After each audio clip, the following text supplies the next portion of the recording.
Hello friends, आपका हमारे channel शाश्वत सत्य में स्वागत है।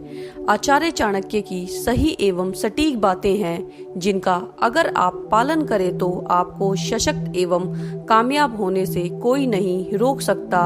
हमारी यह कोशिश है कि आपको आचार्य चाणक्य की छोटी से छोटी बातें अपनी सीरीज के माध्यम से बता एवं समझा सकें।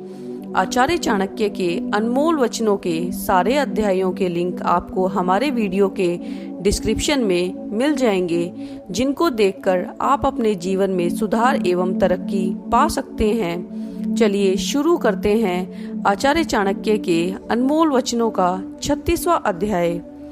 आचार्य चाणक्य के अनुसार नीति शास्त्र में मनुष्य के अच्छे और बुरे गुणों के बारे में बताया गया है। आचार्य चाणक्य का मानना था कि यदि व्यक्ति में एक भी अवगुण हो तो वही एक अवगुण व्यक्ति के जीवन को असफलता की ओर ले जाता है।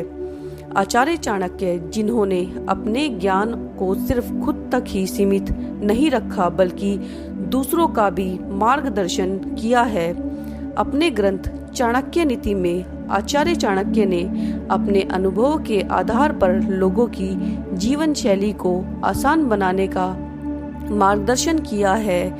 यदि आचार्य चाणक्य की बातों का लोग पालन करें तो तमाम समस्याओं से आसानी से निपट सकते हैं। आचार्य चाणक्य ने अपने श्लोकों के माध्यम से एक ऐसे अवगुण का जिक्र किया है जो व्यक्ति की सारी मेहनत पर पानी फेर सकता है। तो आइए जाने वो कौन सा अवगुण है।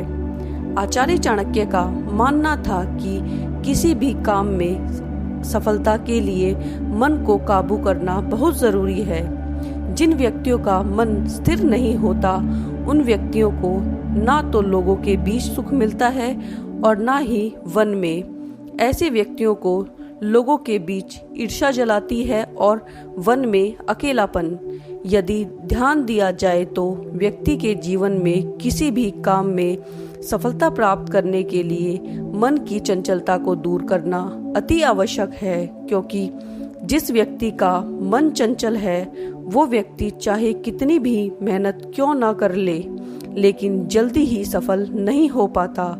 ऐसे व्यक्तियों का चित्त कहीं भी नहीं ठहरता। बार बार भटकने की वजह से वह कहीं भी खुद को एकाग्र नहीं कर पाता। जब व्यक्ति असफल होता है तो दूसरों को तरक्की करते हुए देखकर जलता है। ऐसे में उसे ना तो सबके बीच खुशी मिलती है और ना ही अकेलेपन में। यदि व्यक्ति को वास्तव में सफल होना है तो चंचल मन को काबू करना अति आवश्यक है, क्योंकि जिस व्यक्ति का मन वश में होता है वह कुछ भी हासिल कर सकता है। गीता में भी भगवान श्री कृष्ण ने मन को वश में रखने का महत्व समझाते हुए कहा है कि मन के जीते जीत है, मन के हारे हार। यानी अगर आपने मन को जीत लिया तो आपके लिए कुछ भी जीतना मुश्किल नहीं है, लेकिन यदि आप अपने मन के गुलाम हैं तो आप वही करेंगे जो आपका मन आपसे करवाएगा। ऐसे व्यक्ति का सफल होना नामुमकिन है। इसलिए यदि जीवन में सफलता की ओर बढ़ना है और कामयाब इंसान बनने का सपना देखते हैं तो पहले मन को वश में करना सीखें। आचार्य चाणक्य कहते हैं कि वही व्यक्ति समझदार और सफल है जिसे इस प्रश्न का उत्तर हमेशा मालूम होता है। समझदार व्यक्ति जानता है कि वर्तमान समय कैसा चल रहा है और अभी सुख के दिन चल रहे हैं या दुख के। इसी के आधार पर वह कार्य करता है। आचार्य चाणक्य कहते हैं कि हमें मालूम होना चाहिए कि हमारे सच्चे मित्र कौन कौन हैं और मित्रों के वेश में शत्रु कौन। मित्रों के वेश में छिपे शत्रु को पहचानना बहुत जरूरी है। यदि मित्रों के वेश में छुपे शत्रु को नहीं पहचान पाएंगे तो कार्यों में असफलता ही मिलेगी।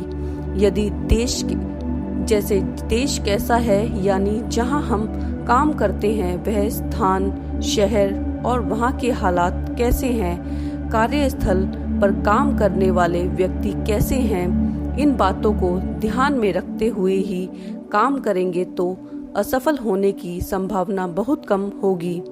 आचार्य चाणक्य कहते हैं कि समझदार इंसान वही है जो अपनी आय एवं व्यय की जानकारी पूर्ण रूप से रखता हो।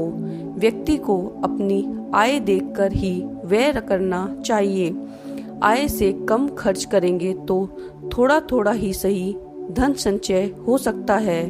आचार्य चाणक्य कहते हैं कि व्यक्ति को इस बात का विशेष रूप से ध्यान रखना चाहिए कि हमारा प्रबंधक, कंपनी, संस्थान या बॉस हमसे क्या चाहता है, ताकि हम ठीक वैसे ही काम करें जिससे संस्थान को लाभ मिलता हो तो कर्मचारी को भी लाभ मिलने की संभावना बढ़ जाती है।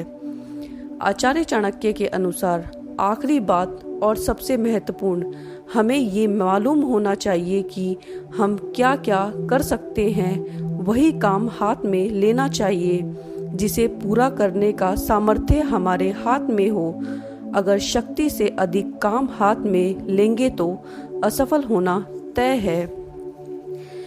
फ्रेंड्स, हमारा आज का वीडियो यहीं समाप्त होता है।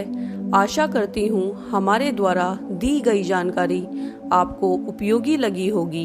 यदि वीडियो पसंद आया हो तो हमें कमेंट में ज़रूर बताएं एवं चैनल को सब्सक्राइब कर दें और बेल के आइकन को दबाना ना भूलें ताकि हम आप तक नई एवं महत्वपूर्ण जानकारियाँ पहुँचा सकें। धन्यवाद।